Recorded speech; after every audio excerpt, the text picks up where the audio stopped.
करता हूँ।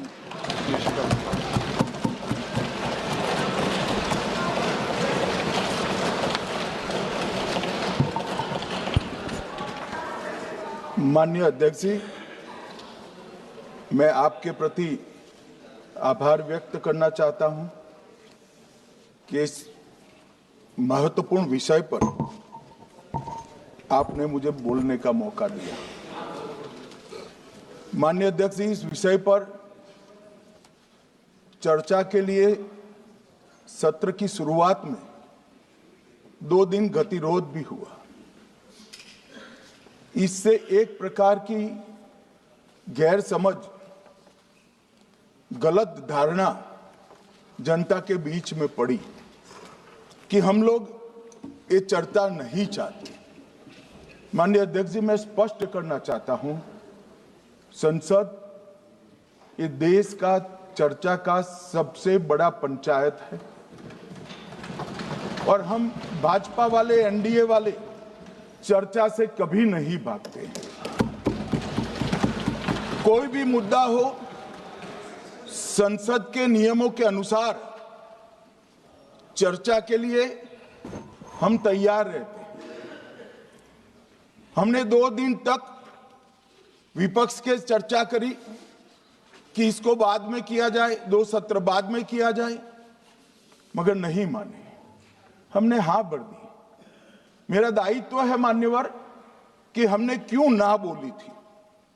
ना बोलने के 2 कारण थे। एक कारण था कि चर्चा गहन पुनः निरीक्षण के नाम पर वो मांगते थे, एसआईआर के नाम पर मांगते थे।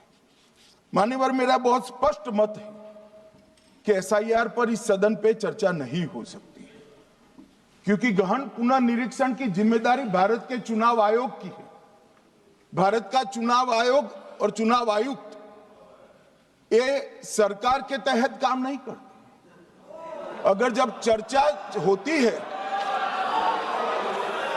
होती है और कुछ सवाल खड़े किए जाएंगे तो इसका जवाब कौन देगा?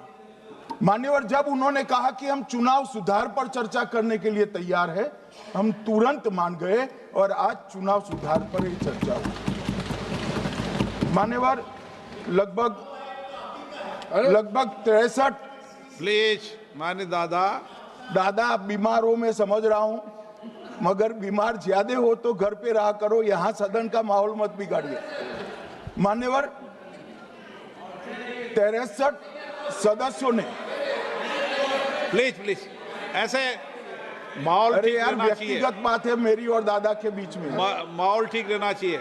मान्यवर, 63 सदस्यों ने पक्ष और विपक्ष से इस चर्चा में हिस्सा लिया है और जो चर्चा का समय हुआ था तय, उससे ज्यादा आपने समय लिया है।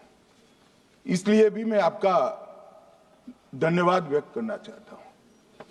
मान्यवर, चर्चा तय हुई थी चुनाव सुधारों के लिए, मगर ज्यादातर विपक्ष के सदस्यों ने एसआईआर पर ही चर्चा करी। अब चर्चा इन्होंने जिस तरह से शुरू करी है, जवाब तो मुझे देना पड़ेगा मान्यवर, और मैं मानता हूं उनको सुनना भी चाहिए। मान्यवर, इस एसआईआर पर, गहन पुनर्निरीक्षण पर एक तरफा 4 महीने से झूठ फैलाया और देश की जनता को गुमराह करने का प्रयास किया। और मेरा आग्रह है सदन के पक्ष और विपक्ष के सभी सदस्यों, मैंने एसआईआर की प्रक्रिया का, इससे जुड़े हुए संवैधानिक अनुबंधों का और भूतकाल में जो एसआईआर हुए वो सभी का गहन अभ्यास किया है। मैं आज आपके माध्यम से इस सदन को और सदन के माध्यम से पूरे देश की जनता को जो झूठ विशेषकर कांग्रेस पार्टी द्वारा फैलाया गया है, वो झूठ का मेरे तर्कों के हिसाब से जवाब देना चाहता हूं। आप बेटे बेटे ज्ञान मत दीजिए। मान्यवर, ये देश के संविधान में मान्यवर, ये देश के संविधान से, संविधान के अनुच्छेद 2 से चुनाव आयोग की रचना हुई। एक प्रकार से चुनाव आयोग एक संवैधानिक संस्था है।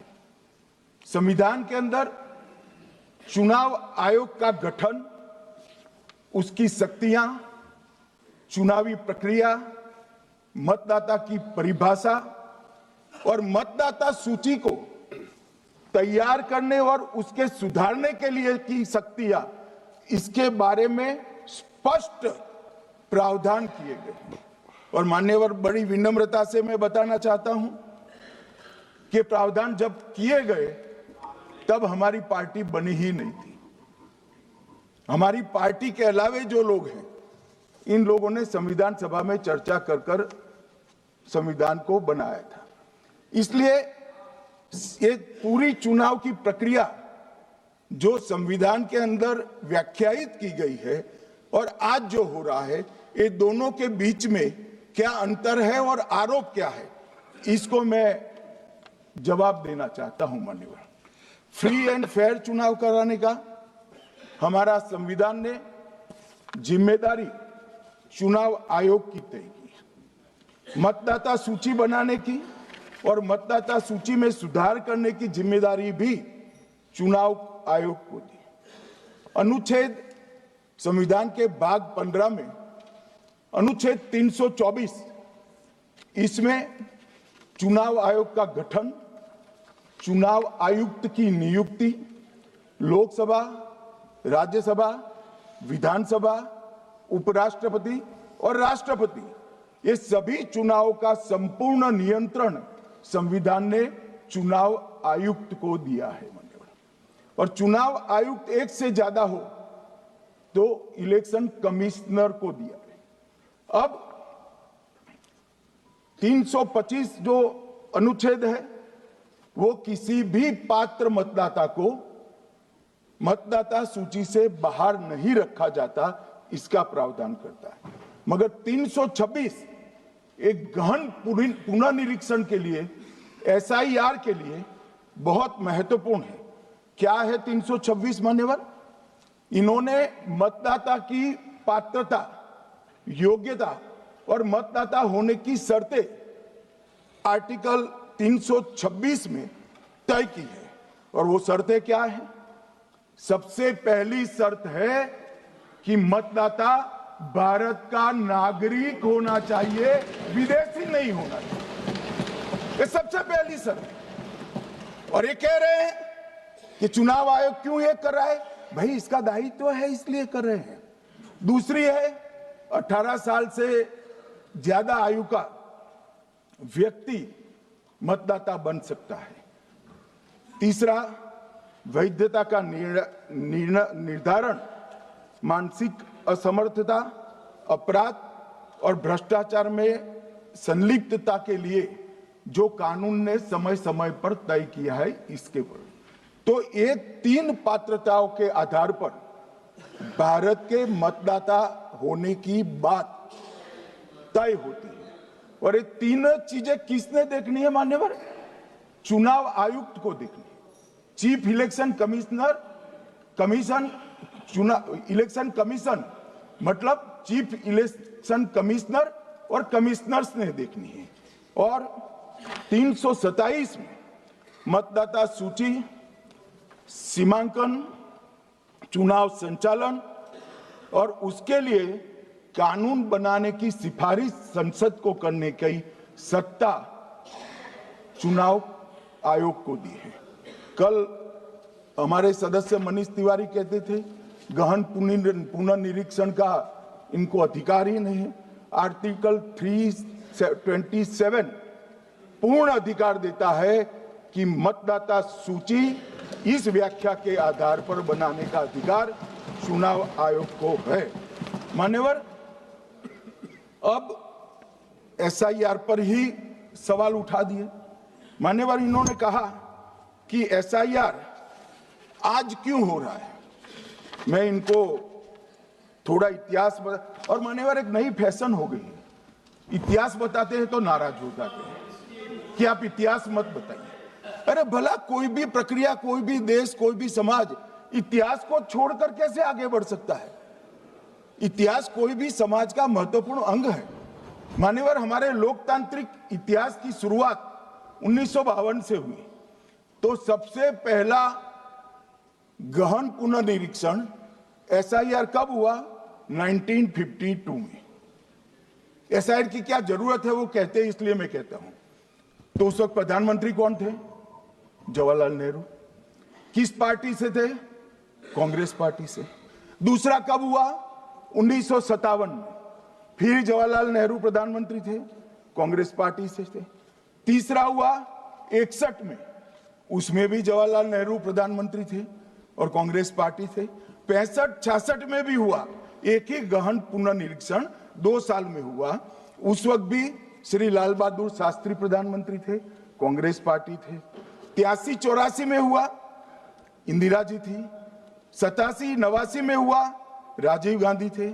92-93-95 में हुआ, नरसिम्हा राव थे। 2002 और 3 में हुआ, तब श्री अटल बिहारी वाजपेयी थे। मान्यवर, 2004 में गहन पुनर्निरीक्षण समाप्त हुआ, तब डॉक्टर मनमोहन सिंह जी प्रधानमंत्री थे। तो 2, 3, 4 का एक गहन पुनर्निरीक्षण हुआ, SIR हुआ। उसमें 2 साल NDA के प्रधानमंत्री थे, भाजपा के थे, और 1 साल डॉक्टर मनमोहन सिंह। 2004 के बाद सीधा 2025 में गहन पुनर्निरीक्षण हो रहा है, और इस वक्त हम हैं। एक पूरा गहन पुनर्निरीक्षण SIR की प्रक्रिया का आज तक 2004 तक किसी भी दल ने विरोध नहीं किया है मान्यवर, क्योंकि ये चुनाव को पवित्र रखने की प्रक्रिया है। चुनाव के उद्देश्यों को, लोकतंत्र को स्वस्थ रखने की प्रक्रिया है। अगर लोकतंत्र में चुनाव जिसके आधार पर होते हैं वो मतदाता सूची ही प्रदूषित है, तो चुनाव कैसे साफ और सुथरे हो सकते हैं? मानो समय समय पर मतदाता सूची का गहन पुनर्निरीक्षण जरूरी है, इसलिए चुनाव आयोग ने फैसला किया कि 2025 में इसको किया जाएगा। मान्यवर, एक बीच में एक घटना में जरूर कहना चाहूंगा। 2010 में एक चुनाव आयुक्त महोदय ने निर्णय किया कि रिटर्निंग ऑफिसर को मतदाता सूची में से नाम काटने का अधिकार नहीं है, और उसके बाद से किसी की मृत्यु हुई तो भी नाम नहीं कटते थे, कोई एक क्षेत्र से दूसरे क्षेत्र में गया तो भी नाम नहीं कटते थे। एक व्यक्ति का ट्रांसफर हो गया तो कोयम्बटूर से वो शिमले चला गया, भारत सरकार का कर्मचारी है, तो उसका नाम कोयम्बटूर में भी रहता था, शिमला में रहता था, क्योंकि 2010 में, मैं बताता हूं किस, मैं बख्शूंगा नहीं, आप चिंता मत करो, क्योंकि 2010 में एक व्यवस्था हुई कि किसी का नाम नहीं काट सकते, और उस वक्त भी कांग्रेस पार्टी की सरकार थी। तो एक गहन पुनर्निरीक्षण क्या है? मान्यवर, एक गहन पुनर्निरीक्षण है कि जिनकी मृत्यु हो गई उनके नाम कट जाए, जो 18 साल से बड़े हो गए उनके नाम जोड़ जाए, जो किसी भी प्रकार से 2 जगह मतदाता है उनके नाम कट जाए, और जो विदेशी नागरिक है उनको चुन चुन कर डिलीट किया जाए। ये गहन पुनर्निरीक्षण। और मैं आज इस मंच से, आपके माध्यम से इस सदन को और देश की जनता को कहना चाहता हूं, क्या कोई भी देश का लोकतंत्र सुरक्षित रह सकता है जब देश का प्रधानमंत्री और राज्य का मुख्यमंत्री कौन हो वो घुसपैठ ये तय करेंगे? मान्यवर, नहीं रह सकते। एक मतदाता का एक से ज्यादा जगह पर वोट होना चाहिए। मान्यवर, एक से ज्यादा जगह पर वोट होना चाहिए। जो लोगों का मृत्यु हो चुका है, मान्यवर, जिन लोगों का मृत्यु हो चुका है उनका वोट मतदाता सूची में होना चाहिए। मान्यवर, ये SIR और कुछ नहीं है, मतदाता सूची का शुद्धिकरण है, मैं मानता हूं इससे कुछ दलों के राजनीतिक स्वार्थ आहत होते हैं। मुझे उन दलों के प्रति एक प्रकार से अनुकंपा भी है, क्योंकि देश के मतदाता तो वोट देते नहीं है। ये थोड़े विदेशी दे देते थे, वो भी चले जाएंगे। मगर मान्यवर, क्या हमने भारत के नाते निर्णय करना पड़ेगा कि इस देश की संसद को चुनने के लिए, राज्य की विधानसभा को चुनने के लिए विदेशी को वोट देने का अधिकार देना है या नहीं देना है? और मेरा मत है, मेरा विनम्र मत है मान्यवर, कि ये नहीं देना चाहिए।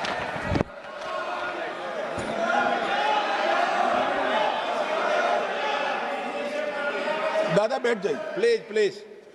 मान्यवर,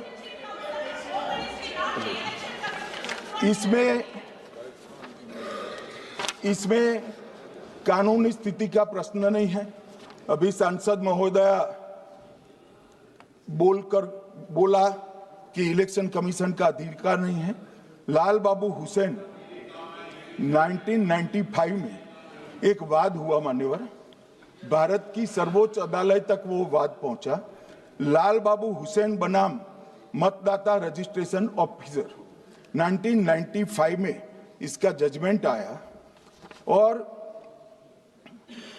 उसमें अदालत ने स्पष्ट कहा, देश की सर्वोच्च अदालत ने कहा, मैं नहीं कह रहा, जहां मतदाता का नाम दर्ज किया जाना है वहां रिटर्निंग ऑफिसर ये सुनिश्चित कर सकता है कि आवेदक भारत का नागरिक है या नहीं है। ये लोग जो कहते हैं कि इलेक्शन कमीशन कैसे तय करेगा, ये इनकी ड्यूटी है और ये हमारा निर्णय नहीं है, भारत की सर्वोच्च अदालत का निर्णय है और हम सब भारत की सर्वोच्च अदालत के निर्णय से बंधे हुए हैं। किसी को भी अगर वेरीफाई करना है तो लाल बाबू हुसैन बनाम मतदाता रजिस्ट्रेशन ऑफिसर 1995 का जजमेंट निकालकर मान्यवर दे दे। मान्यवर, विपक्ष के नेता राहुल गांधी जी ने 5 नवंबर 2025 को एक प्रेस कॉन्फ्रेंस में परमाणु बम फोड़ा। अब वो परमाणु बम के अंदर उन्होंने कहा कि हरियाणा में एक ही घर में 501 वोट पड़ गए। चुनाव आयोग ने इतनी स्पष्टता करी कि हाउस नंबर 265 कोई छोटा मकान नहीं है और 1 एकड़ का पुश्तैनी प्लॉट में अनेक परिवार बस रहे हैं, मगर वहां हर परिवार के घर का नंबर नहीं दिया गया है, इसलिए सब जगह हाउस नंबर 501 दिया गया और एक परिवार की तो 3 पीढ़ियां साथ में रह सकती है। और पुराने नंबर से ही जब हरियाणा में कांग्रेस की सरकार चुनी गई तब से ये नंबर इसी तरह से चल रहा है। ये ना कोई फर्जी घर है ना फर्जी वोटर है। मान्यवर, वोट चोरी का नैरेटिव बनाने के लिए मान्यवर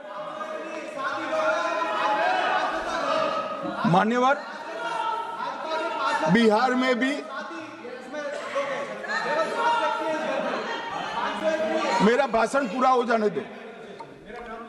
नहीं, आप अभी पूरा भाषण नहीं, नहीं, कई बार नाम आएगा।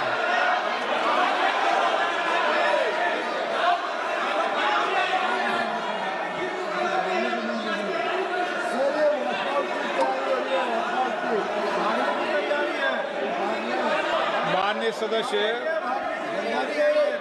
2 मिनट बैठिए, मैं कुछ बोलना चाहता हूं। 2 मिनट बैठिए, मैं एक मिनट।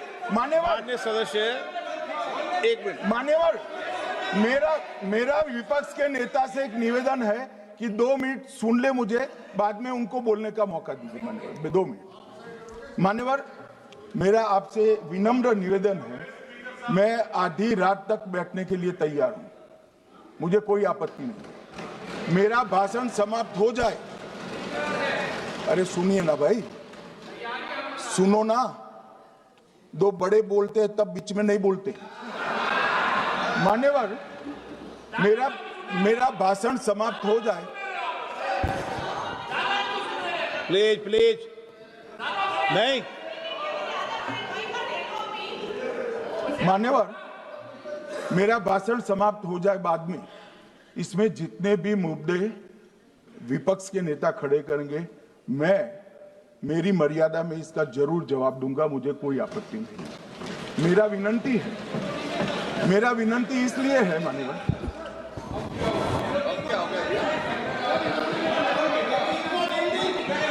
एक मिनट, उनको पूरी बात करने दें। हाँ हाँ, मान्यवर, मेरा विनंती भी मान्यवर, नो प्लीज डिबेट नहीं करते बेटे। मान्यवर, मेरा विनंती इसलिए है कि शायद वो जो मुद्दा खड़ा करना चाहते हैं उसका जवाब मेरे आगे भाषण में आ जाएगा तो मुद्दा ही नहीं बचेगा, इसलिए मैं कह रहा हूं मुझे पूरा सुन लिया जाए। मान्यवर, बिहार में एक मतदाता की उम्र 34 साल बताई गई, 34 साल की है, इसको 124 साल बताया गया। सच था कि इसमें उम्र 124 बार छपी थी। बाद में मिंता देवी जी ने खुद बताया कि उन्होंने ऑनलाइन आवेदन किया था और वो ऑनलाइन आवेदन करने में गलती हो गई, इसके कारण उम्र 124 बार साल छपी थी। अब इसके आधार पर मतदाता सूची पर प्रश्न कर दिए। सुबोध कुमार नवादा, प्रेस कॉन्फ्रेंस में कहा गया कि एक राजनीतिक दल के बीएलए है, इनका नाम कभी आया ही नहीं, वो भी सच नहीं निकला। रंजू देवी रोहतास, उनको कहा कि एक कार्यकर्ता, उन्होंने बाद में रंजू देवी जी ने स्टेटमेंट दिया, जबरन बुलाकर उनकी वोटर लिस्ट से नाम काट लिया गया, ऐसा आरोप हुआ। तो रंजू देवी ने यही कहा कि कांग्रेस के कार्यकर्ताओं को कहने पर मैंने गलत जानकारी दी थी। मान्यवर, ये जो प्रेस कॉन्फ्रेंस हुई और उसने जिस प्रकार का देश में माहौल बनाया, चलो ये तो मैंने आरोप जो लगाए थे और सत्य क्या है कहा, मगर मैं विपक्ष के नेता ने जो प्रेस कॉन्फ्रेंस में कहा कि मतदाता सूची ठीक नहीं है, इसको सुधार करना चाहिए, तो भाई गहन पुनर्निरीक्षण क्या है, एसआईआर क्या है, मतदाता सूची का सुधार करने की प्रक्रिया है, और वो कर रहे हैं तो भी विरोध कर रहे हैं, पुरानी मतदाता सूची कर रहे हैं तो भी विरोध कर रहे हैं। भाई मतदाता सूची पुरानी हो या नहीं, आपका हारना तय है, ये मतदाता सूची से नहीं होता। मान्यवर, उन्होंने कहा, अपने लॉजिक के समर्थन में कहा कि भारतीय जनता पार्टी को कभी एंटी इनकम्बेंसी का सामना नहीं करना पड़ता। मान्यवर, एंटी इनकम्बेंसी इनके खिलाफ होती है जो जनहित के विरुद्ध काम करे। ये बात सही है कि भाजपा को एंटी इनकम्बेंसी का फायदा विरोध बहुत कम करना पड़ता है। हमारी सरकारें बार बार चुनकर आती हैं, चाहे राज्य में है या केंद्र में, परंतु ऐसा नहीं है कि हम 2014 के बाद एक भी चुनाव नहीं हारे। छत्तीसगढ़ में 18 में हारे, राजस्थान में 18 में हारे, मध्य प्रदेश में 18 में हारे, कर्नाटक में भी 14 के बाद हारे, तेलंगाना में हम जीत नहीं पाए, चेन्नई में हम जीत नहीं पाए, बंगाल में भी हम हारे। भाई तो तब तो ये मतदाता सूची बहुत अच्छी होती है, तब से नए कपड़े पहनकर आप शपथ ले लेते हो। उस वक्त मतदाता सूची का विरोध नहीं करते हो, और जब मुंह की पटखनी पड़ती है बिहार की तरह, तब मतदाता सूची का विरोध करते हो। माननीय मेरे दोहरे मापदंड नहीं चलेंगे लोकतंत्र में। जब आप जीतते हो तब चुनाव आयोग महान है, जब आप हारते हो तो चुनाव आयोग निकम्मा है, बीजेपी का कहने पर चलता है। जब आप जीतते हो मतदाता सूची अच्छी है, मतदाता सूची अच्छी है, और जब आप हारते हो तो मतदाता सूची खराब है। मान्यवर, मुझे कोई आपत्ति नहीं, इस प्रकार का भ्रांति फैलाए तो फैलाए, मेरा दायित्व है कि इस देश की जनता को एक ड्यूअल स्टैंडर्ड की जानकारी देना, जो मैं आज इस सदन में खड़े होकर दे रहा हूं। मान्यवर, आगे पर भी मैं इस विषय को कहूंगा, और ढेर सारे आरोपों के मेरे पास जवाब है। जो 3 प्रेस कॉन्फ्रेंस में, एक सादा प्रेस कॉन्फ्रेंस, एक एटम बम वाला प्रेस कॉन्फ्रेंस, एक परमाणु बम वाला, ये तीनों में क्या हुआ, इसके सारे जवाब मेरे पास है। मान्यवर, अब ये कहते हैं कि दो जगह है, दो जगह मतदाता है। मान्यवर, किन किन लोगों के दो जगह मतदाता, मैं इसमें जिनके नाम 2 जगह रजिस्टर्ड है उसका दोष नहीं निकालता मैं, क्योंकि एक जगह से कोई व्यक्ति दूसरी जगह गई तो 2010 के बाद इसको डिलीट करने का अधिकार आरओ के पास से ले लिया गया। इसके कारण ये विसंगतियां खड़ी हुई है। किसके हैं? श्री प्रशांत किशोर जी के 2 जगह मतदाता है, पवन खेरा जी का भी है, तेजस्वी यादव का स्वयं का है, टी सिद्दीकी एनआईसी केरल के नेता का है, मान्यवर संजय सिंह आप पार्टी के नेता के हैं, एक किशोरी पेडनेकर यूबीटी शिवसेना के हैं, इनका भी है। मान्यवर, सामान्य गलतियां हैं, क्योंकि एक नियम आ गया, जिसका जब वोट काटने का जिसका अधिकार है उसको रोक लिया गया, तो आरओ वोट काट नहीं सकता था, इसलिए 2 जगह रह गए। अब वो ही एक गहन पुनर्निरीक्षण से सुधरना है, मगर आप गहन पुनर्निरीक्षण को वोट चोरी कह रहे हो।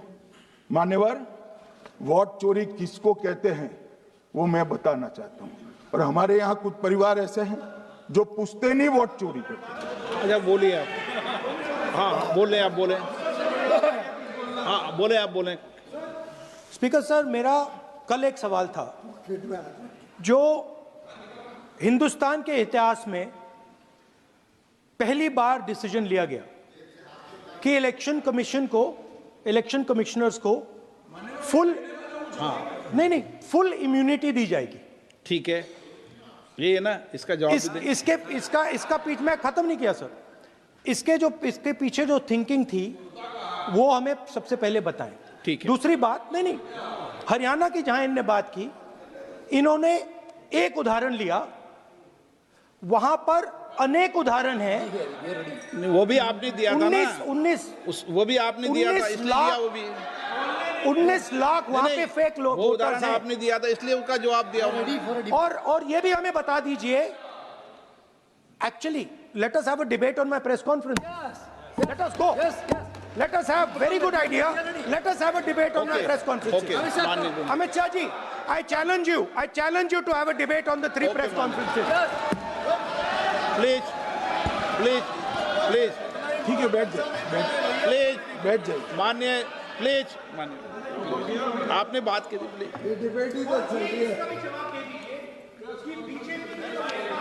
उत्तर प्रदेश में और हरियाणा में दोनों चुनाव में वोट कैसे दे रहे हैं, प्लीज ये भी जवाब दे दीजिए। माननीय गृह मंत्री जी। मान्यवर, पहली बात मैं स्पष्ट करना चाहता हूं, मैं 30 साल से विधानसभा और संसद में जनप्रतिनिधि के रूप में चुनकर आता हूं। मुझे लंबा अनुभव है संसदीय प्रणाली का।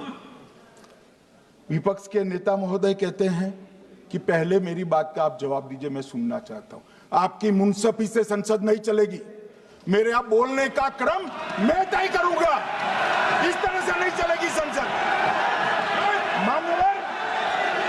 मान्यवर, उनको धैर्य रखना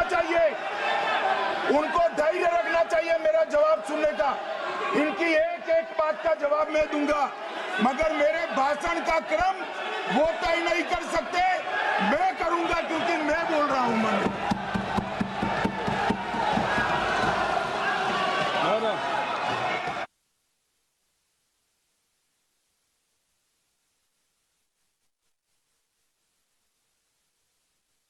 एक मिनट गृह मंत्री जी, एक मिनट गृह मंत्री, क्या गलत बोला उन्होंने यही बोला, आपने जो बात उठाई है मुझे कब बोलना है मैं तय करूंगा, यही बोला ना, उसमें क्यों उत्तेजित हो रहे हो आप? हाँ, आपके 2-2 मिनट में खड़े होने से थोड़ी जवाब देते रहेंगे। नो, माननीय गृह मंत्री, नहीं होगा।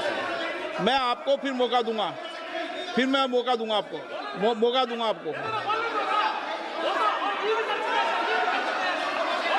हाँ, बोलिए।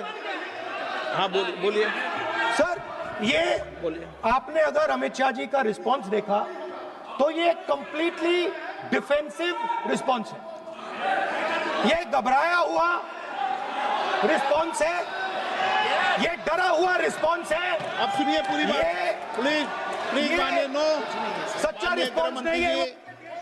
माननीय गृह मंत्री जी,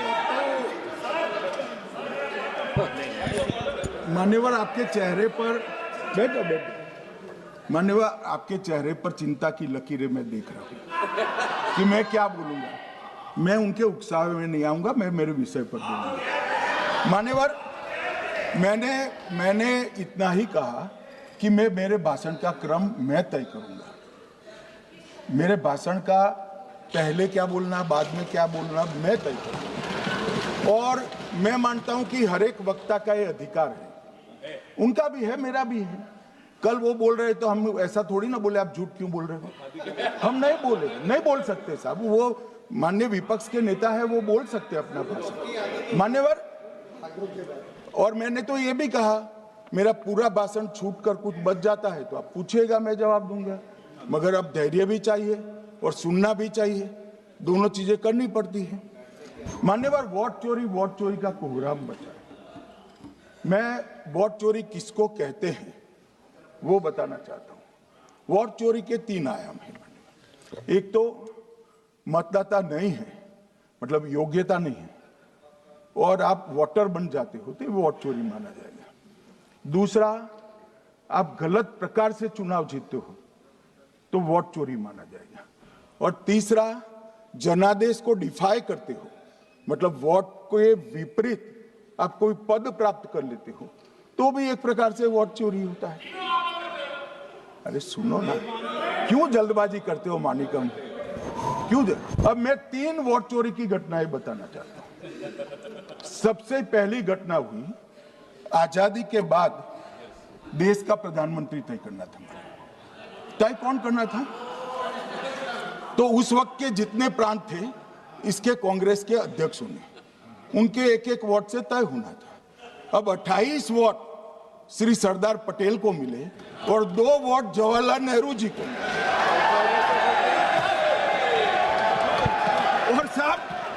और साहब प्रधानमंत्री जवाहरलाल जी बने। मान्यवर,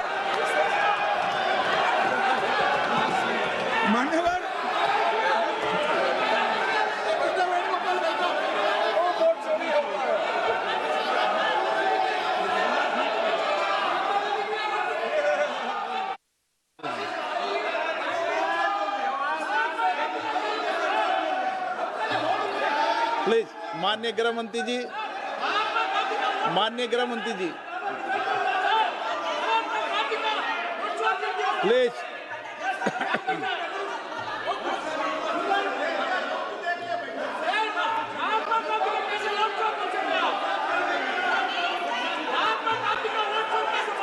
बैठो बैठो, बैठिए माने, प्लीज प्लीज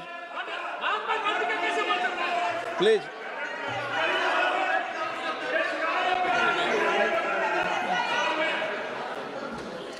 मान्यवर, दूसरी, प्लीज बैठिए बैठिए माननीय सदस्य, प्लीज, हर बार नहीं उठते, बैठिए। मान्यवर, दूसरे प्रकार की वोट चोरी और नैतिक तरीके से चुनाव जीतना, ऐसी वोट चोरी भी भूतकाल में एक बार हुई थी। श्रीमती इंदिरा गांधी रायबरेली से चुनी गई, इलाहाबाद हाईकोर्ट में श्री राजनारायण पहुंचे कि चुनाव नियमों के अनुसार नहीं हुआ। इलाहाबाद हाईकोर्ट ने ये तय कर दिया कि श्रीमती गांधी ने उचित तरीके से चुनाव नहीं जीता है, हम इसको रद्द कर देते हैं। मान्यवर, ये भी वोट चोरी थी, बहुत बड़ी वोट चोरी थी। और उसके बाद में क्या हुआ? उसके बाद में वो वोट चोरी को ढकने के लिए संसद में कानून लाए कि प्रधानमंत्री के खिलाफ कोई केस ही नहीं हो सकता। मैं विपक्ष के नेता को कहना चाहता हूं, इम्यूनिटी की बात आप चुनाव आयोग की पूछ रहे हैं, इसका तो मैं जवाब दूंगा, इम्यूनिटी का। मगर ये इम्यूनिटी जो श्रीमती गांधी ने दी थी, इसके लिए आपका क्या कहना है? और उन्होंने तो स्वयं के लिए ले ली,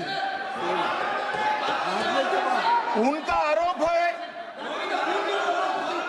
प्लीज, ऐसे नहीं चलता। मान्यवर, आप जब बोले, जब 5-5 मिनट में उठेंगे क्या? ये मान्यवर, उनका नौ, आरोप है। आप भी बोले, आप भी बोले, आप भी बोले।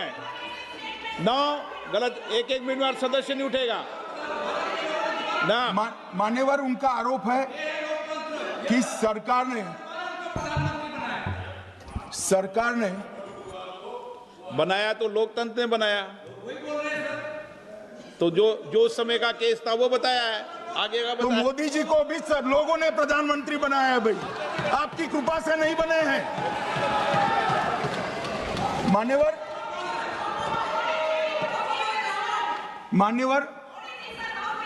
नो प्लीज, से मानित तरीका ठीक नहीं है आपका, 2-2 मिनट में उठना। मान्यवर, विपक्ष के नेता ने कहा कि आपने चुनाव आयुक्तों को इम्यूनिटी दी।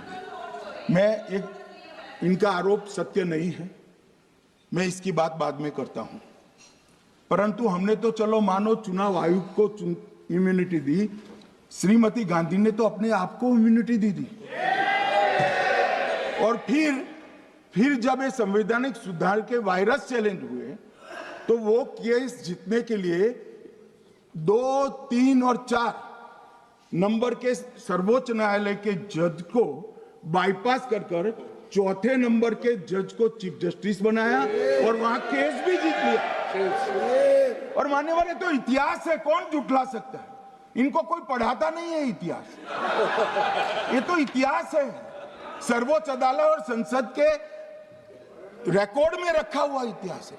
इसके खिलाफ लल्लन सिंह जैसे कितने लोग पूरा जीवन लड़े बिहार में इमरजेंसी के खिलाफ, जेल में गए, लाखों लोग गए। और तीसरी वोट चोरी कहना चाहता हूं, तीसरी वोट चोरी का प्रकार मैंने बताया था कि योग्यता नहीं है और मतदाता बन जाना। अभी एक वाद पहुंचा है, वाद मतलब डिस्प्यूट पहुंचा है दिल्ली की सिविल अदालत में। उसमें डिस्प्यूट ये है कि सोनिया गांधी जी इस देश की नागरिक बनने से पहले मतदाता बने।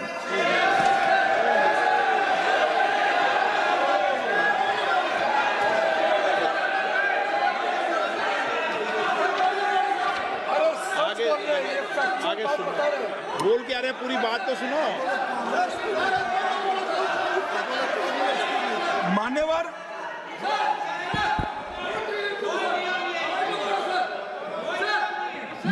मैंने इतना ही कहा है कि अदालत में केस चल रहा है जो फैक्चुअल है। अब जवाब तो उनको अदालत में देना है, सोनिया जी ने यहां क्यों दे रहे हैं? अदालत में जवाब देना है।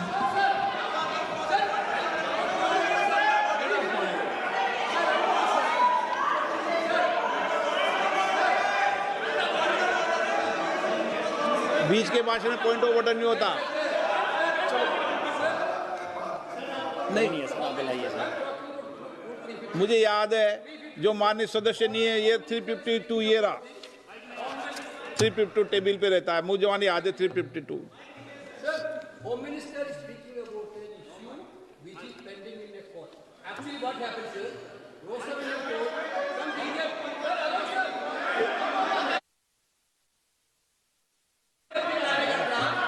filed a case on Madam Sonia Gandhi's voting on that 80. Sir, that Ross Avenue Court dismissed that case without, there is no substance in that case. After that, the same person given an appeal. Gandhi not even voted in that election. I am challenging Home Minister. Okay. Sonia Gandhi not even voted that election. Can you prove it? Can you prove it? Sir, misleading statement a Home Minister doing. Sir, you are. What is this, sir? एक minute please दादा, एक minute please. No, बैठिए। No मान्य please, देखिए मान्य सदस्य 2 दिन से मैं चर्चा को सुन रहा हूं और 2 दिन से चर्चा को सुन रहा हूं और 352 आपने भी पढ़ा है, मैंने भी पढ़ा है, ठीक है ना। कई बार इधर से भी उधर से भी इस विषय को कई बार बोला गया है। जब डिबेट चलती है उसके संदर्भ में कई विषयों को बोला जाता है, ठीक है ना। और इसीलिए सुनिए बात, माननीय गृह मंत्री जी ने, आपने आधी बात सुनकर हर 2-2 मिनट में उठने लगोगे, ऐसे चर्चा नहीं होती। आप उनकी पूरी बात को सुनिए, क्या संदर्भ था, उन्होंने कोई फैसला नहीं दिया है, उन्होंने एक जानकारी जो आई है वो जानकारी सदन के पटल पे रखी है। अब मुझे सुनिए तो, अब आपने एक मुद्दा खड़ा किया, मुझे जवाब तो देने दीजिए। मान्यवर, मैंने कुछ ऐसा नहीं कहा, मैंने सिर्फ इतना कहा है कि एक वाद दायर हुआ है दिल्ली की अदालत में, मैंने कोई कंक्लूजन नहीं कहा। मैंने कहा कंक्लूजन कहा, मैंने कोई कंक्लूजन नहीं कहा। कंक्लूजन तो जब उनका नोटिस का जवाब वो दे देगी तब अदालत देगी, तब फिर से बताऊंगा मैं। मगर अभी तो मैंने सिर्फ इतना कहा है कि वहां एक केस रजिस्टर्ड हुआ है जिसमें श्रीमती गांधी को नोटिस इश्यू किया है। इसमें इतने लाल पीले होने की जरूरत क्या है? मान्यवर, हम सबका साझा दायित्व है, हम भी विपक्ष में बैठे हैं। हम चुनाव जितने जीते हैं इससे ज्यादा हारे हैं। हम लोगों का तो एक प्रकार से पौना जिंदगी ही विपक्ष में ही चला गया, चाहे राज्य हो या केंद्र हो। कई चुनाव हमारे, हमने चुनाव आयुक्त और चुनाव आयोग पर कभी आरोप नहीं लगाए। एक नया पैटर्न खड़ा, एक नया पैटर्न, मैं पूरा वाक्य नहीं बताना चाहता। श्रीमती ममता बनर्जी ने चुनाव आयोग पर आरोप लगाए, स्टालिन जी ने लगाए, बीडी सतीशन जी ने लगाए, श्री राहुल गांधी ने लगाए, मल्लिकार्जुन खड़गे जी ने लगाए, तेजस्वी यादव जी ने लगाए, अखिलेश यादव जी ने लगाए, वी शिवन कुट्टी ने लगाए, हेमंत सोरेन जी ने लगाए, भगवंत मान जी ने लगाए। अब पहले तो ऐसी परंपरा सिर्फ कांग्रेस पार्टी में थी, मगर संपर्क का दोष कहता होता है साहब, ये सारे इंडिया अलायंस वाले चुनाव आयोग के खिलाफ आते। मान्यवर, चुनाव आयोग एक तटस्थता से चुनाव कराने वाला संस्थान बनाया गया और इसकी मान्यता कोई पॉलिटिकल पार्टी ने नहीं दी, भाग और अनुच्छेदों के तहत हमारे संविधान ने दी है। और ये संवैधानिक प्रक्रिया है। इस संवैधानिक प्रक्रिया पर सवाल खड़े कर कर, अनर्गल आरोप कर कर आप पूरे चुनाव आयोग की एक प्रकार से पूरे दुनिया में इसकी छवि को धूमिल करने का काम कर रहे हैं। आपको लगता है कि आप सरकार की छवि धूमिल करें? ना जी, आप पूरी दुनिया में भारत के लोकतंत्र की छवि को धूमिल करें। मान्यवर, सरकार का तो इतना ही सवाल है, मान्यवर सरकार का तो इतना ही सवाल है कि भारत के मतदाता क्या सोचेंगे। मगर मतदाता का सोचने का सवाल नहीं है। मतदाता को तो मालूम है कि हमने तो वोट दिया है इसलिए चुनकर आए हैं, तो उसके मन में कोई डाउट नहीं है। ये वोट चोरी करते रहे, घुसपैठिया बचाओ यात्रा निकाली और बिहार में 2/3 बहुमत से हम जीत गए। मान्यवर, ये जो नई परंपरा शुरू हुई कि देश के अंदर चुनाव न जीते तो चुनाव आयोग को बदनाम करो, चुनाव प्रक्रिया को बदनाम करो, मतदाता सूची को बदनाम करो, ये हमारे लोकतंत्र का भला नहीं करेगी। यही आयुक्त के तहत, यही सरकार के होते हुए आप कई चुनाव जीते, हम कुछ नहीं बोले, हम पार्टी में बैठकर इसकी मीमांसा की। मगर ये लोग चुनाव आयोग पर प्लीज नो, आप बैठिए, आप ठीक है बैठिए। माननीय सदस्य प्लीज प्लीज। मान्यवर, मैं थोड़ी स्पष्टता के लिए आंकड़ा देना चाहता हूं। मई 14 में श्रीमान नरेंद्र मोदी इस देश के प्रधानमंत्री बने, तब से उनको आपत्ति है। तो एनडीए क्या क्या जीती? 3 लोकसभा चुनाव हम जीते, 41 राज्यों के विधानसभा चुनाव जीते, तो हम 44 विधानसभा टोटल चुनाव जीते हैं। 2024 से 25 तक, मगर वो भी 30 चुनाव जीते हैं अलग अलग विधानसभा में, 30 जगह पे। अगर मतदाता सूची करेक्ट है तो क्यों शपथ लिया, क्यों चुनाव लड़ा? आप बताइए देश की जनता को। श्री राहुल गांधी जहां से चुनकर आए थे, वो वायनाड की मतदाता सूची में भी मेरी पार्टी ने प्रेस कॉन्फ्रेंस कर इसी प्रकार की डिस्क्रिपेंसी को बताया है। इसका जवाब नहीं देते। हमने अमेठी का भी बताया है, इसका जवाब नहीं देते हैं। मान्यवर, एक चुनाव की मतदाता सूची में जो थोड़ी बहुत गलतियां हैं, उसको वो लोग मुद्दा बनाते हैं चुनाव हारने का। चुनाव हारने का कारण है नहीं, मैं अंत में बताऊंगा क्यों हारते हो चुनाव, मैं बताऊंगा मान्यवर अंत। परंतु फिर भी चलो मान ले कि मतदाता सूची ठीक नहीं है, तो गहन पुनर्निरीक्षण का मतलब ही ये है कि मतदाता सूची को सुधारने की प्रक्रिया। अब इसमें आपके बीएलए सहयोग नहीं करते हैं, आप उसका बहिष्कार का ऐलान करते हो, आपकी राज्य सरकारें जहां है वो मदद कम करती हैं, तो कैसे मतदाता सूची का शुद्धिकरण होगा? जो आपकी डिमांड है वो ही चुनाव आयोग कर रहा है।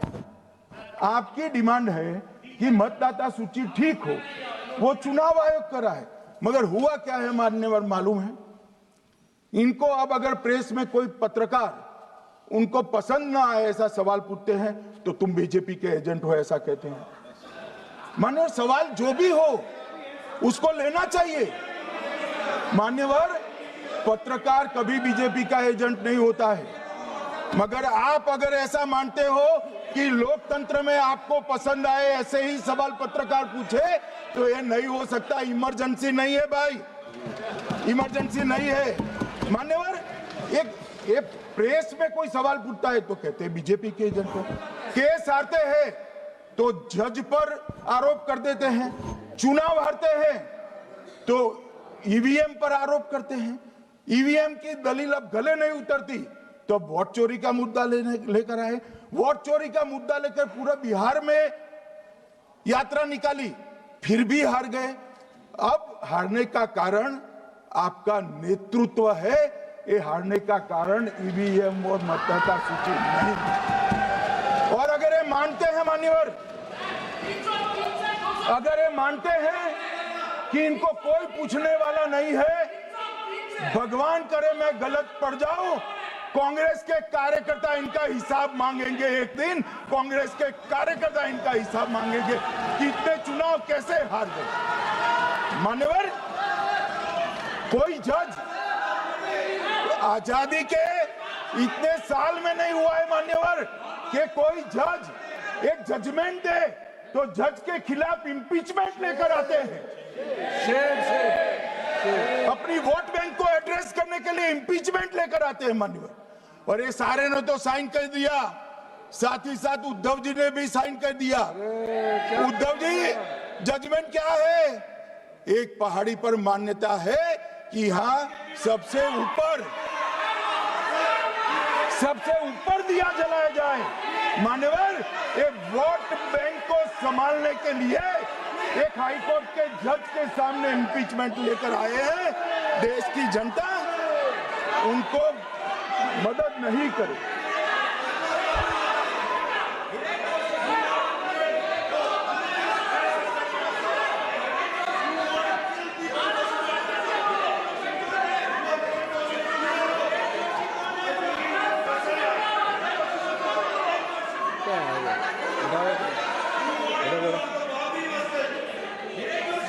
प्लीज नो, माननीय गृह मंत्री जी।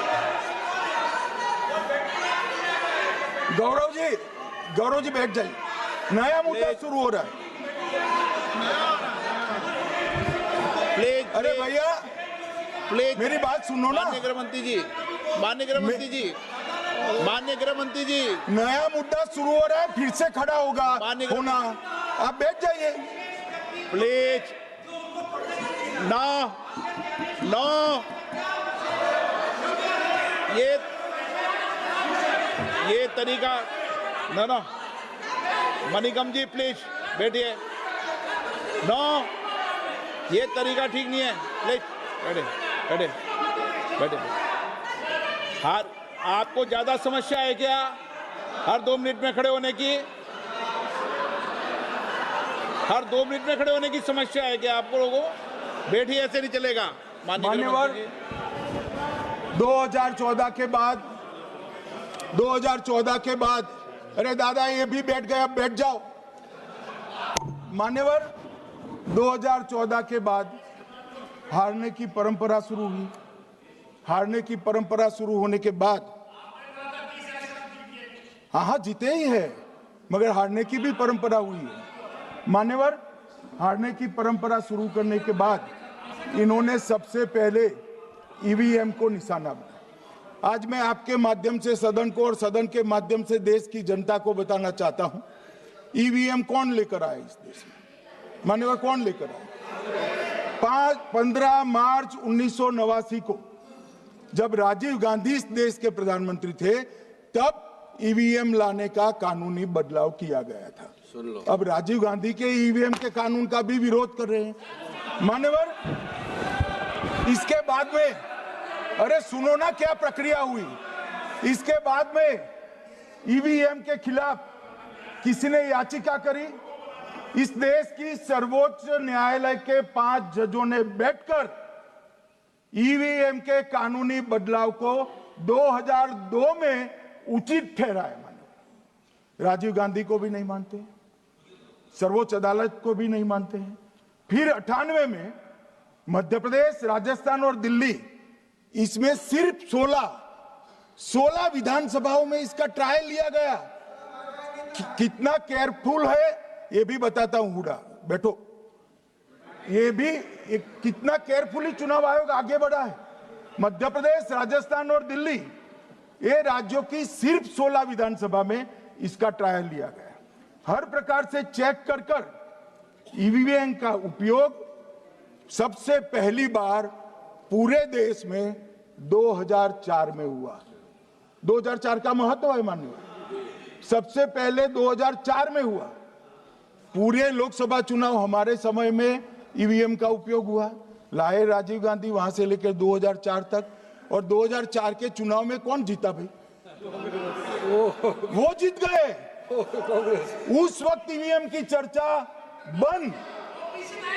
2009 का चुनाव हुआ, पूरा ईवीएम से हुआ, ये जीत गए। चुप्पी साध ली। 2014 में सब हम जीते तो कौ चालू कर दी। वो सरकार में थे। मान्यवर, ये क्या है? जब कानून आप लाए, मशीन आपने इंट्रोड्यूस किया, चुनाव आप पहला जीते मशीन से, दूसरा चुनाव जीते, मौत से 10 साल राज किया और हार गए तो फिर रोते हैं। मान्यवर, देश की जनता मानती है इसको। और दूसरी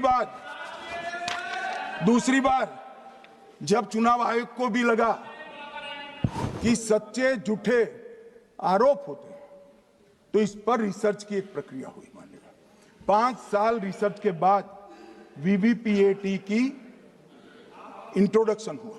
ये वीवीपीएटी क्या है? मैं जब वोट दबाता हूं तो समझ गए दादा, धन्यवाद। मान्यवर, मैं जब वोट दबाता हूं तो मैंने कमल के निशान पर वोट दबाया, तो पास में एक पर्ची निकलती है कि आपका वोट कमल के निशान पर रजिस्टर हो गया है। फिर भी आरोप हुए कि पर्ची वाले ये 2 अलग होते हैं।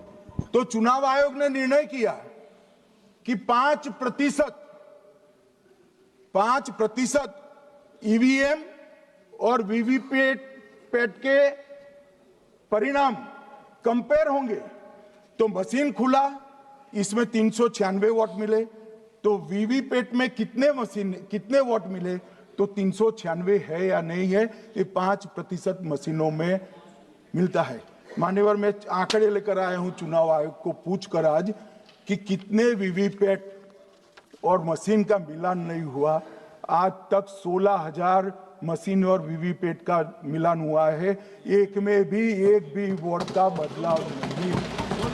और ये जब मतगणना होती है तब उनके पोलिंग एजेंट बैठते हैं मान्यवर, परिणाम पर वो साइन करते हैं। दोनों प्रकार के मशीन के और वीवीपीएटी के परिणाम पर भी साइन करते हैं मान्यवर, और ये इस पर आरोप लगा रहे हैं मान्यवर। अब ये कह रहे हैं कि उस वक्त वाईफाई नहीं थी। सबसे पहली बात 2004 में वाईफाई आ चुकी थी, मगर फिर भी चलो मान लो, आरोप लगाते गए। ईसीआई ने 2009 में एक छेड़छाड़ के आरोप पर भाग लेने के लिए 10 राज्यों में 100 ईवीएम लगाई गई। सब लोगों ने प्रयास किया, 2009 में कोई छेड़छाड़ नहीं कर पाए, फिर भी आरोप लगाए। तो 2017 में इलेक्शन कमीशन ने जून 2017 में 3 दिन तक ईवीएम इलेक्शन कमीशन की ऑफिस में रखे कि कोई भी पार्टी आकर, कोई भी टेक्नोक्रेट आकर, कोई भी साइंटिस्ट आकर ईवीएम को हैक कर बता दे। ये तो गए ही नहीं, ये नहीं गए मान्यवर। ये सिर्फ प्रेस में आरोप करते, ना अदालत में जाते हैं, ना चुनाव आयोग के पर जाते मान्यवर, मगर एक्सपर्ट भी नहीं गए। आप कोई एक्सपर्ट भेज देते भैया, एक्सपर्ट भी नहीं भेजा। और मान्यवर 2017 में फिर चुनाव आयोग इस निर्णय पर पहुंचा कि आने वाले सब चुनाव ईवीएम से होते हैं। अब चुनाव आयोग ने तो निर्णय कर दिया, मगर मैं भी साहब थोड़ा ज्यादा सोचता हूं। तो मैंने सोचा साला ये चुनाव आयोग कहता है कुछ नहीं हो रहा है, कुछ नहीं हो रहा है, तो ये लोग आरोप क्यों लगाए?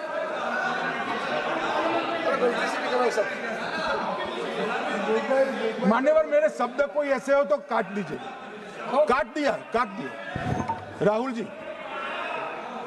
मान्यवर मैंने सोचा कि भाई कुछ गलती नहीं है, मान्यवर कोई गलती नहीं है, तो ये लोग विरोध क्यों कर रहे हैं? फिर मुझे याद आया कि मान्यवर जब इनके जमाने में चुनाव होते थे, बिहार और यूपी में सरकारें बनाती होती थी, पूरे के पूरे वोट के बक्से हाईजैक कर लिए जाते। ईवीएम आने से ये बंद हो गया, ईवीएम आने से बंद हो गया। और मान्यवर चुनाव की चोरी बंद हुई है, इसलिए पेट में दर्द हो रहा है। ईवीएम का दोष नहीं है, चुनाव जीतने का तरीका जनादेश नहीं था, करप्ट प्रैक्टिसेस थी, इसके कारण चुनाव जीतते थे।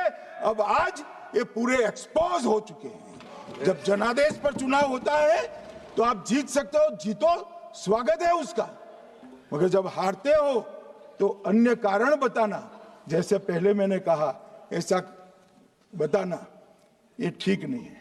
मान्यवर कल मैंने लीडर ऑपोजिशन का भाषण स्वयं यहां बैठकर सुना है। पूरा भाषण उनका धागों में उलझ गया, थ्रेड्स में उलझ गया। मान्यवर ये कहते हैं पीएम का शेड्यूल देखकर चुनाव आयोग चुनाव तय करता है। मेरा सभी सांसद महोदय से करबद्ध निवेदन है कि चुनाव होने के पहले के 1 महीने पीएम का शेड्यूल, और पीएम को लगभग 24 और 16 कितना होता है, 40 महीना हो गया। इसमें से किसी भी 1 महीने का शेड्यूल दिखाओ। पीएम की गति ही इतनी है, कोई भी महीना उठाओगे तो इतने ही प्रवास करते हैं। मानवर इसको चुनाव का कोई लेन देन नहीं है। हमारे प्रधानमंत्री जनसंपर्क में आजादी के बाद सबसे ज्यादा प्रवास करने वाला प्रधानमंत्री, और मैं जानता हूं साहब, मैं जानता हूं नरेंद्र मोदी जी को 2001 से मैं बता सकता हूं, एक भी दिन की छुट्टी नहीं, एक भी वैकेशन नहीं, लगातार जनता का काम करना। मैंने कभी नहीं देखा उनको वैकेशन में। कई बार इनका अनुकरण करने का प्रयास करते हैं तो बीपी बढ़ जाता है इतना, ये फिर रुक जाएंगे प्लीज। मान्यवर ये पूरी चर्चा चुनाव सुधार पर थी। मैंने आज ये भी जांच करा,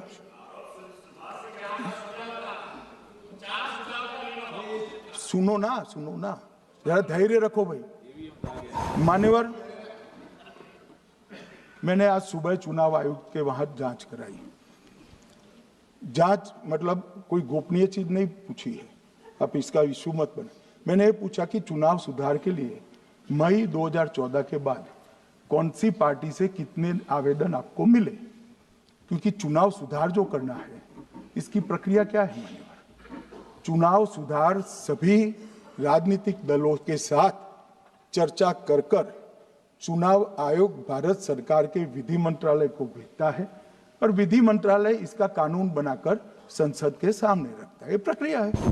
तो मैंने सोचा कि इतना बड़ा हो हल्ला हुआ तो ढेर सारे चुनाव सुधार कांग्रेस पार्टी ने दिए होंगे, तो मैं जरा उसका पूछा कर दूं, लगे हाथ तो इसकी भी बात कर लूं। इसमें गोपनीय क्या है? तो मैंने पूछा तो साहब मुझे एक रहस्य मालूम पड़ा कि आज तक मई 2014 से चुनाव आयोग को एक भी चुनाव सुधार का सुझाव कांग्रेस पार्टी से नहीं मिला। मान्यवर,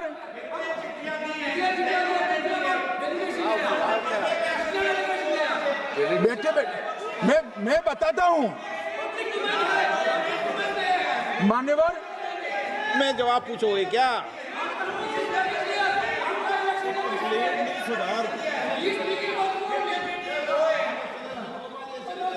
आप भी बोले, हर बोलने पर एक एक बार उठेंगे क्या? हर चीज का जवाब पूछेंगे क्या आप? नो, ये तरीका ठीक नहीं है। नो, ये तरीका ठीक नहीं है।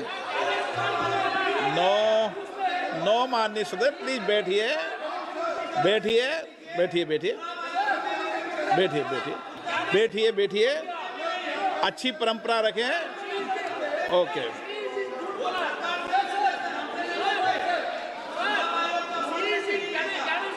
नो नो प्लीज, हर 2 मिनट नहीं उठते। अच्छी है। नो, ऐसी नो, प्लीज बैठिए आप, प्लीज बैठिए, प्लीज बैठिए, प्लीज बैठिए, सुनिए प्लीज, प्लीज बैठिए। माननीय सदस्यगण, ये कभी परंपरा नहीं रही कि सत्ता पक्ष और प्रतिपक्ष का कोई भी माननीय सदस्य कभी बोल रहा हो तो हर विषय पर बैठे बैठे टिप्पणी करना या हर विषय पर खड़े होकर सवाल पूछना, ये परंपरा कभी नहीं रही। आपने भी भाषण दिया आज, आपको कोई ने बीच में उठ के पूछा कोई ने? माननीय गृह मंत्री जी, अच्छी परंपराएं लागू करो, अच्छी तरह चलाएं सदन। मैं मेरे स्टेटमेंट पर कायम हूं।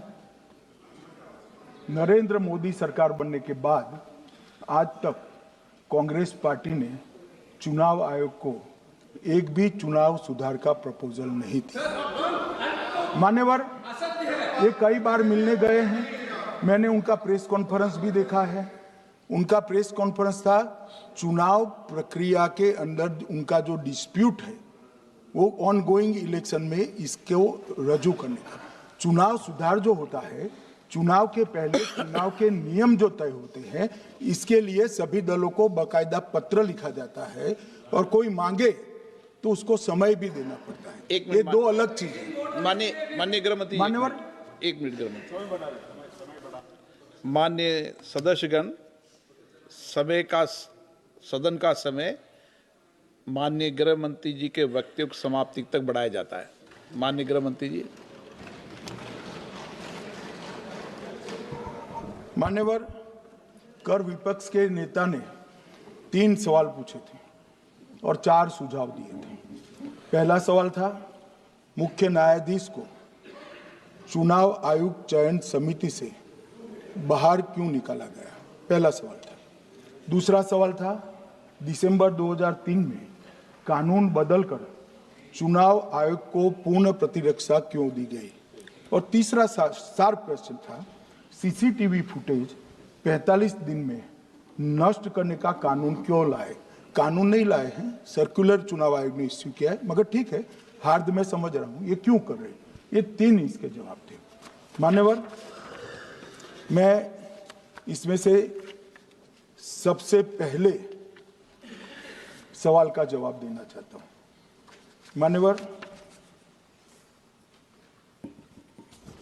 मुझे पूरा सुनकर जरा आप आपत्ति लीजिएगा, क्योंकि मैं बताऊंगा तो पास से ही मगर वर्तमान का भी जवाब दूंगा। मान्यवर, 73 वर्ष तक इस देश में चुनाव आयोग की नियुक्ति का कोई कानून ही नहीं था। माननीय सभी सदस्य ध्यान से मुझे सुने, 73 साल तक इस देश में चुनाव आयोग की नियुक्ति का कोई कानून नहीं था। नियुक्ति प्रधानमंत्री सीधी कर देते थे।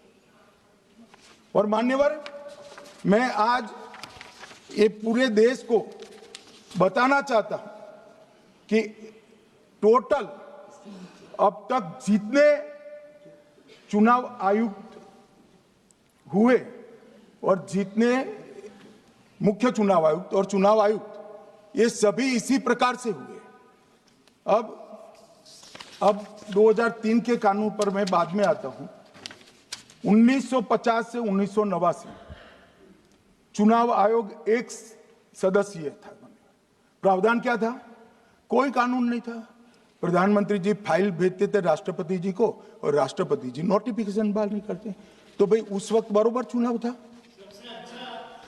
सबसे अच्छा था। नहीं, मैं ये नहीं पूछता नियुक्ति की प्रक्रिया।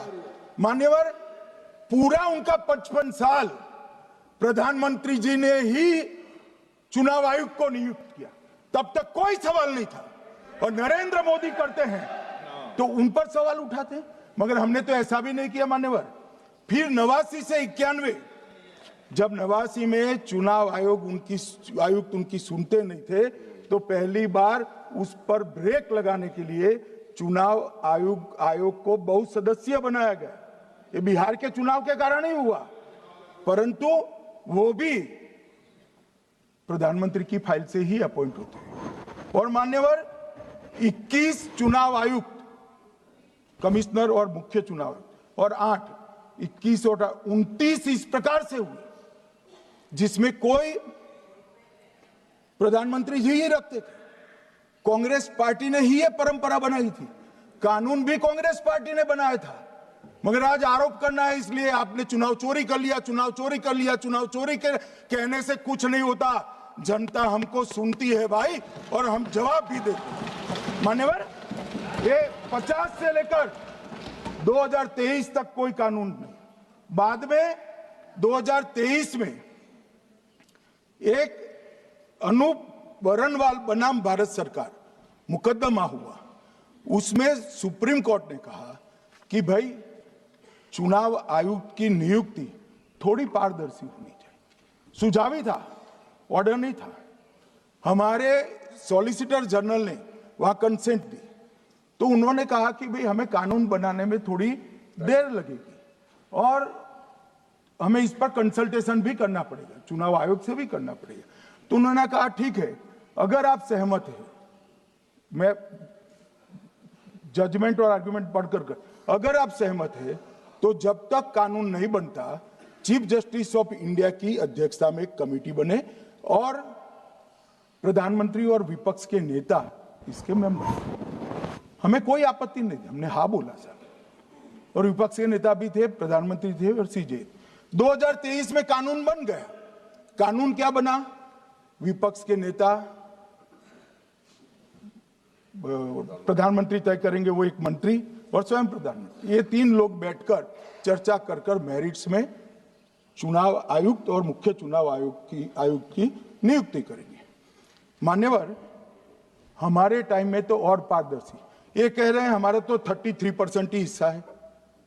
भाई 33% तो है ना, हमारा तो हिस्सा ही नहीं था। और मान्यवर, मैं रिकॉर्ड से बताता हूं, 2012 में सीयूसी की नियुक्ति होनी थी।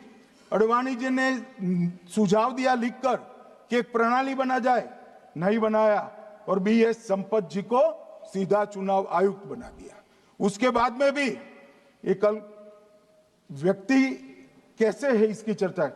नवीन चावला, जिसको आपातकाल की भूमिका पर शाह आयोग ने कहा था ये निष्पक्ष नहीं है, उनको मुख्य चुनाव आयुक्त बना दिया।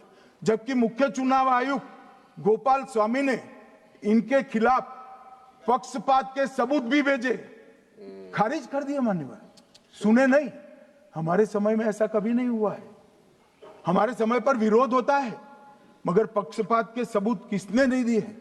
और भाई, जहां तक 66% और 33% का सवाल है, आप कह रहे हो कि वहां 2 लोग होते हैं और आप 1 होते हैं, ये तो हम तय नहीं करते हैं।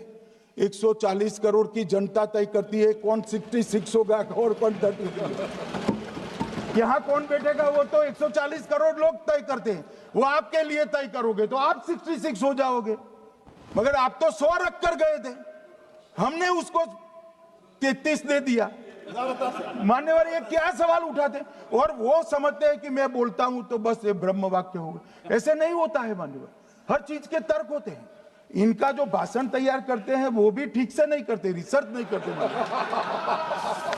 मान्यवर, इन्होंने सीसीटीवी फुटेज 45 दिन में इलेक्शन कमीशन ने नष्ट करने का निर्णय किया, इस पर आपत्ति उठाई। मान्यवर, जन प्रतिनिधित्व अधिनियम 1951 की धारा 81 में एक प्रावधान है। प्रावधान क्या है? उम्मीदवार चुने जाने के बाद 45 दिन में चुनाव याचिका दायर कर सकते हैं। 45 दिन के बाद इसको कोई चुनौती नहीं दे सकता। ये नियम 1991 में बना, तब उस वक्त सीसीटीवी फुटेज नहीं था।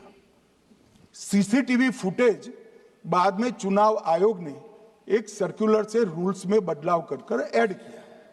अब किया क्या है चुनाव आयोग ने?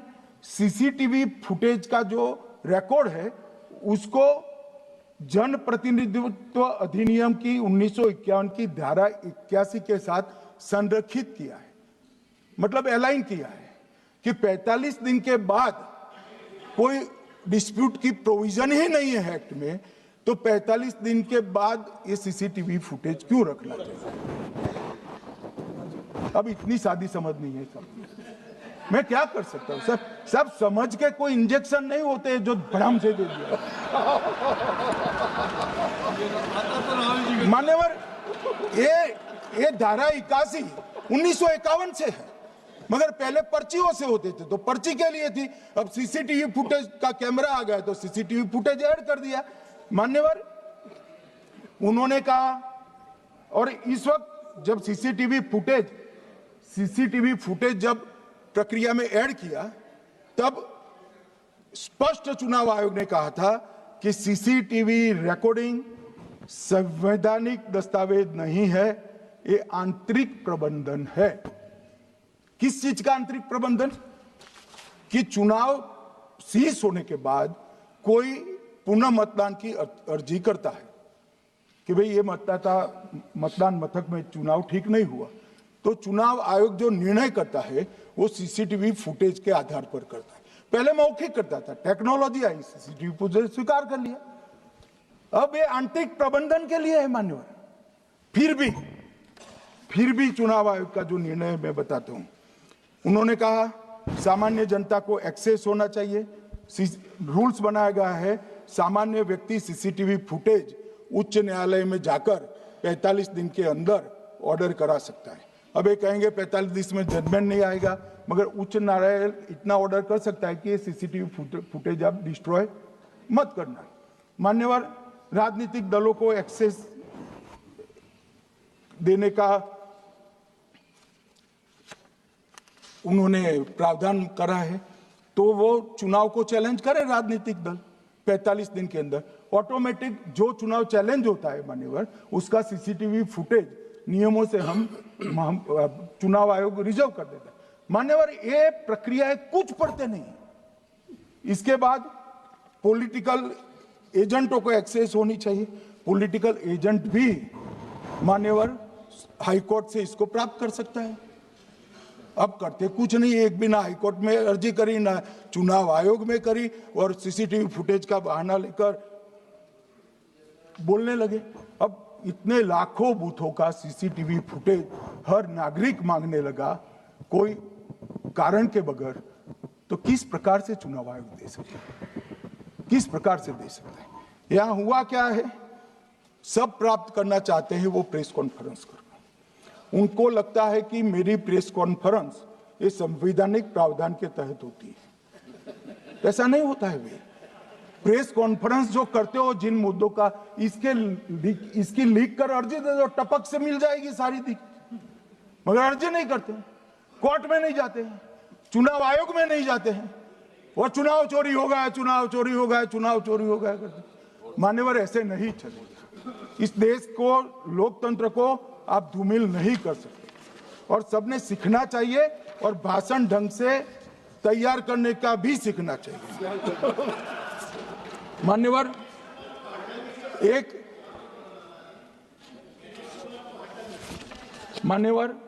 एक उन्होंने कहा सीईसी को 2003 में कानून बनाकर इम्यूनिटी दी है। मान्यवर, representation of the people act 1950 में ही ईसीआई के अधिकारियों को जो इम्यूनिटी प्राप्त है उससे जरा भी बढ़ोतरी नहीं करी। हमने सिर्फ रिप्रेजेंटेशन ऑफ 1951 के एक्ट को पुनरावृत्ति की है। मान्यवर, आरपीए एक्ट की धारा 32 और आरपीए एक्ट 51 के सुधार की धारा 146C कहती है कि चुनाव आयोग के कोई भी अधिकारी, जिसमें इलेक्शन कमिश्नर आ जाते हैं, इस पर कोई मुकदमा चुनाव प्रक्रिया के लिए नहीं चल सकता।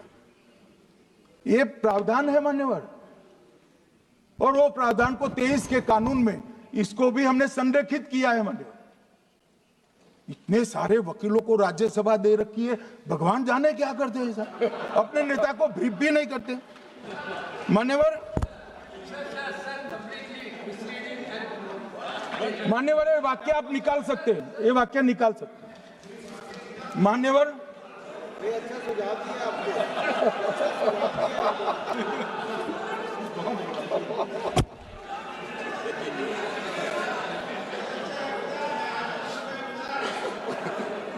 मान्यवर, फिर ये सब हो रहा कल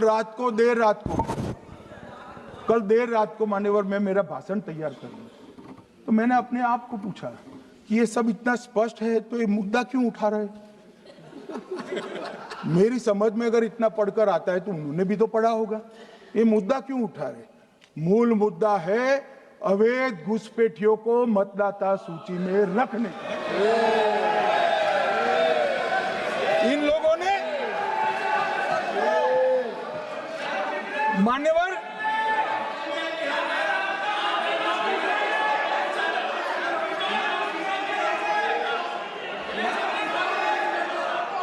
माननीय सदस्य, आपका भाषण भी सबने शांति से पूर्ण सुना है।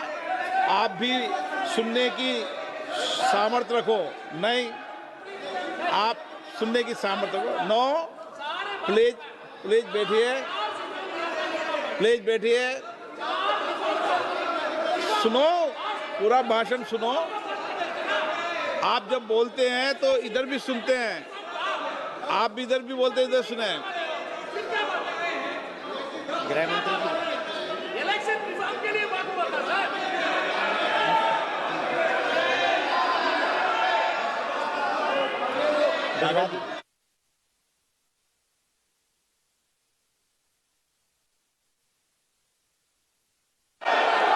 माननीय सदस्य, आप जब बोलते हैं तो इधर भी सुनते हैं, पूरे सुनने की क्षमता रखो। सर, ये लोग डर गए हैं, जवाब नहीं सुन सकते हैं।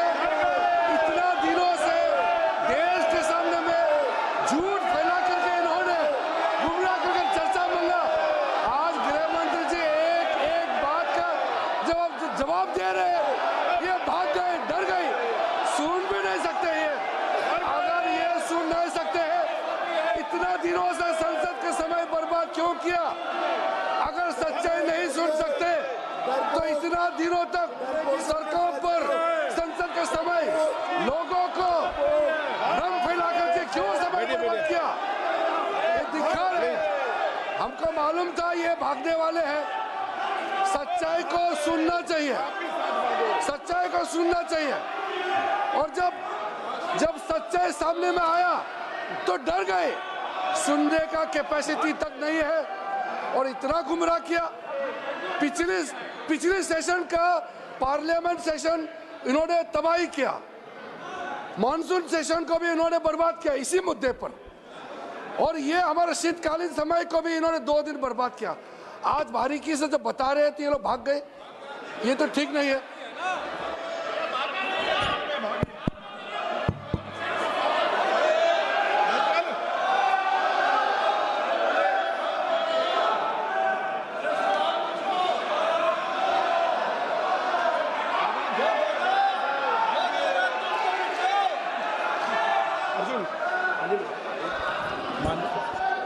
मान्यवर, ये 200 बार भी बहसकार करेंगे, एक भी अवैध घुसपैठियों को इस देश में हम वोट नहीं देंगे।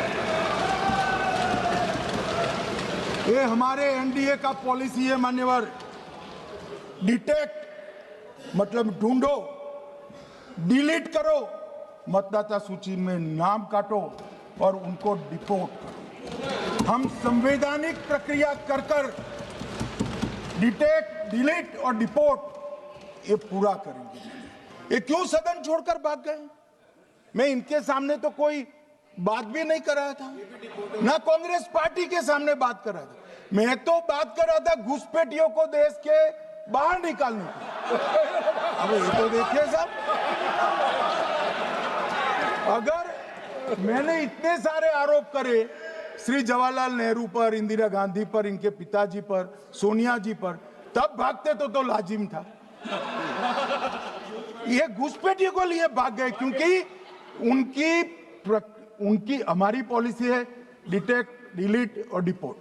उनकी पॉलिसी है नॉर्मलाइज कर दो घुसपैठ को, उसके बाद में मान्यता प्रदान कर दो और चुनाव में मतदाता सूची में डालकर फॉर्मलाइज कर दो। मगर साहब ये लंबे समय तक नहीं चलना। मैं मेरे मन से मानता हूं, मेरे पार्टी के सिद्धांत तो है ही, मगर मैं मानता हूं कि जनसांख्यिकी में इतना बड़ा परिवर्तन देश के लिए बहुत बड़ा खतरा है। यह देश एक बार जनसांख्यिकी के आधार पर बढ़ चुका है और हम नहीं चाहते कि आने वाली पीढ़ी ये देश के भी बंटवारे दिखे। इसलिए ये बहुत जरूरी है कि इस देश से घुसपैठ को रोकना पड़ेगा। मान्यवर, ये कहते हैं कि घुसपैठ हो रही है, भारत सरकार की जिम्मेदारी नहीं है। मान्यवर, मैं आज बताना चाहता हूं, घुसपैठ हो रही है भारत बांग्लादेश की सीमा से। वहां पर कुल 2216 किलोमीटर बॉर्डर है, इसमें से 1653 किलोमीटर बॉर्डर बन चुकी है और 563 कहां बाकी रही है मान्यवर मालूम है? केवल और केवल एक राज्य बंगाल। आसाम का पूरा हो गया, मेघालय का पूरा हो गया, त्रिपुरा का पूरा हो गया, जम्मू कश्मीर का पूरा हो गया, पंजाब का पूरा हो गया, राजस्थान का पूरा हो गया, गुजरात का पूरा हो गया, खाली बंगाल का बाकी रखा। और मैं आज कहना चाहता हूं टीएमसी के लोगों को भी, ये राहुल जी के साथ में रहकर घुसपैठिया बचाओ यात्रा बिहार में निकली, साफ हो गए। आप भी घुसपैठियों को बचाओगे तो वहां भारतीय जनता पार्टी का विजय तय। मान्यवर, ये कहते हैं कि घुसपैठ क्यों हो रही? आप बॉर्डर नहीं बनाने देते, फेंसिंग नहीं करने दोगे, घुसपैठ नहीं होगी। फिर भी चलो, मैं पूछना चाहता हूं कि घुसपैठ होकर सबसे पहले घुसपैठिया कहां आता है? कहां आता है? तो गांव में आता है। पटवारी को मालूम नहीं पड़ता, गांव के थाने वाले को मालूम नहीं पड़ता। इसकी मतदाता सूची में नाम डालने के लिए आधार कार्ड कहां बनता है? वहीं बनता है। उसका राशन कार्ड कहां बनता है? बंगाल में बनता है। और मतदाता सूची में कौन सी मतदाता सूची में ऐड होता है? तो बंगाल में होते। आपकी कोई जिम्मेदारी नहीं है। मान्यवर, ये देश के भविष्य और सुरक्षा के साथ खिलवाड़ कर रहे। कभी कभार चुनाव तो जीत जाओगे घुसपैठियों के आधार पर, परंतु इस देश की सुरक्षा को आप ताक पर रखो। मैं आज कहना चाहता हूं मान्यवर, बिहार की जनता ने एक बहुत महान फैसला किया है, घुसपैठिया बचाओ यात्रा के खिलाफ जनादेश दिया। और बंगाल भी ये करने जा रहा है मान्यवर, आने वाले दिनों में करेंगे, उनको मालूम नहीं। मान्यवर, मैं एक कल राहुल गांधी जी ने एक विषय कहा था कि सारी संवैधानिक संस्थाएं आपने करप्ट कर दी। मैंने पूरा बताया कि चुनाव आयोग की नियुक्ति के पहले क्या नियम थे। उन्होंने ये कहा कि महत्वपूर्ण पद पर आरएसएस की विचारधारा के लोग रख दिए जाते हैं। तो इसमें क्या आपत्ति है भाई? क्या इस देश में कोई कानून बना है कि आरएसएस की विचारधारा वाले हैं उनको कोई महत्वपूर्ण? अरे इस देश का प्रधानमंत्री आरएसएस की विचारधारा वाला है, इस देश का गृह मंत्री आरएसएस की विचारधारा वाला है, और जनादेश से बनकर आए, आपकी कृपा से बनकर नहीं आए मान्यवर। मगर उन्होंने क्या किया था वो मैं फिर बताना चाहता हूं। 1969 में इस देश का राष्ट्रपति का चुनाव हुआ। 1969 में इंदिरा जी अपनी पार्टी के अंदर ही संघर्ष करती थी। पार्लियामेंट्री बोर्ड ने राष्ट्रपति के चुनाव के प्रतिनिधि के रूप में कांग्रेस पार्टी का अधिकृत उम्मीदवार बनाया श्री संजीव रेड्डी को, और इंदिरा जी ने प्रधानमंत्री रहते हुए अपने पार्टी के मैंडेट को ही डिफाई कर कहा कि राष्ट्रपति का चुनाव में वोटिंग अंतर आत्मा की आवाज से करनी चाहिए, और उन्होंने श्री वीवी गिरी को प्रत्याशी बनाया मान्यवर। और फिर हुआ क्या? अल्पमत में थी वो। संजीव रेड्डी जी के वोट ज्यादा थे। जीतने के लिए उन्होंने कम्युनिस्टों से समाधान किया और इस देश की सारे संस्थान पर, शिक्षा संस्थान पर, महत्वपूर्ण संवैधानिक पद पर कम्युनिस्टों को बिठाने का काम इंदिरा गांधी जी ने, और वहीं से इस देश के विमर्श को बदलने का काम किया है, वहीं से किया है। वामपंथी विचारधारा इस देश के प्रकृति को, इस देश के स्वभाव को, इस देश की जनता को स्वीकार्य नहीं है, और इसीलिए वामपंथी लुप्त हो गए मान्यवर। उन्होंने इस देश के युवा धन को वामपंथी विचारधारा पर डाइवर्ट करने का काम किया है, जो 2014 से फिर से नरेंद्र मोदी जी ने इसको एक अच्छी तरीके से, लोकतांत्रिक तरीके से परिष्कृत करने का काम कर रहे हैं मान्यवर। और ये कह रहे हैं कि आरएसएस के विचारधारा वालों को रखते हैं। कोई ऐसा कानून नहीं है मान्यवर कि आरएसएस की विचारधारा वाला व्यक्ति कोई, आरएसएस की विचारधारा क्या? देश के लिए मरना ही आरएसएस की विचारधारा। देश को समृद्धि के परम शिखर पर ले जाना ही आरएसएस की विचारधारा है। देश की संस्कृति का झंडा बुलंद करना ही आरएसएस की विचारधारा। ये क्या समझाते हैं? हम ऐसे मान लेंगे? हम नहीं डरते साहब किसी से, हम नहीं डरते। मैं मेरी ही बात करता हूं। मैं तो 10 साल का था और नारे लगाता था, आसाम की गलियां सुनी है, इंदिरा गांधी खूनी है। हम तो वहां से लड़ते लड़ते आए हैं, हम नहीं डरते मान्यवर। और मान्यवर, इन्होंने कहा कि वोट चोरी से जीतते हैं। वोट चोरी से नहीं जीते हैं। आपने सर्जिकल स्ट्राइक का विरोध किया, इसलिए हम जीते। आपने एयर स्ट्राइक का विरोध किया, इसलिए जीते हैं। आपने 370 हटाने का विरोध किया, इसलिए जीते हैं। आपने राम मंदिर बनाने का विरोध किया, इसलिए जीते हैं। आपने घुसपैठियों को हटाने का विरोध किया, इसलिए जीते हैं। आपने सीएए का विरोध किया, इसलिए हम जीते हैं।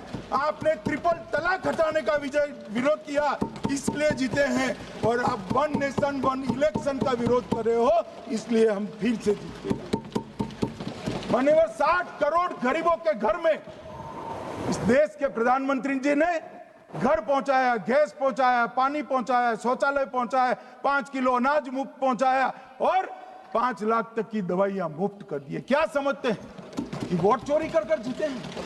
इस देश के इंफ्रास्ट्रक्चर को 40 साल देख लीजिए और हमारे 11 साल देख लीजिए, इंफ्रास्ट्रक्चर को 3 गुना बढ़ाने का काम हमारे प्रधानमंत्री नरेंद्र मोदी, और इसलिए जनता हमें जिताती है। और मैं तो अभी भी कहना चाहता हूं, चले गए हैं मान्यवर, मैं अभी भी कहना चाहता हूं, यार कांग्रेस पार्टी तुझे टिकट तो देती नहीं है मान्यवर। मैं अभी भी कहना चाहता हूं, एसआईआर का विरोध करोगे तो बिहार की जगह बंगाल और तमिलनाडु में भी साफ मान्यवर, इस 140 करोड़ की जनता का जनादेश ईश्वर का आदेश होता है। हमारे यहाँ तो कहते हैं ना कि जनता ही जनार्दन होती है, तो जनता का फैसला श्री कृष्ण का फैसला होता है, जनार्दन का फैसला। और वो जनता के फैसले को ये लोग वोट चोरी इस तरह की भाषा का प्रयोग करते हैं। जनता देख रही है, जनता आंख मूंद कर नहीं बैठी। मान्यवर, मैं तो धन्यवाद करना चाहूंगा हमारे पार्लियामेंट्री अफेयर्स मिनिस्टर का कि इन्होंने तो एक अलग रास्ता कर SIR पर चर्चा कर ली, वरना इनका झूठ एक तरफा जनता में जा रहा था। आज आपने भी मुझे इतना विपुल मात्रा में समय दिया, जरूरत पड़ी वहां प्रोटेक्शन भी दिया, मुझे संरक्षण दिया, इसलिए मैं आपका भी धन्यवाद करना चाहता हूं। और अंत में फिर से एक बार श्री राहुल गांधी के भाषण लिखने वालों को कहना चाहता हूं कि तथ्य ढंग से ढूंढ कर लिखे, इनकी यहां पर तकलीफ होती है।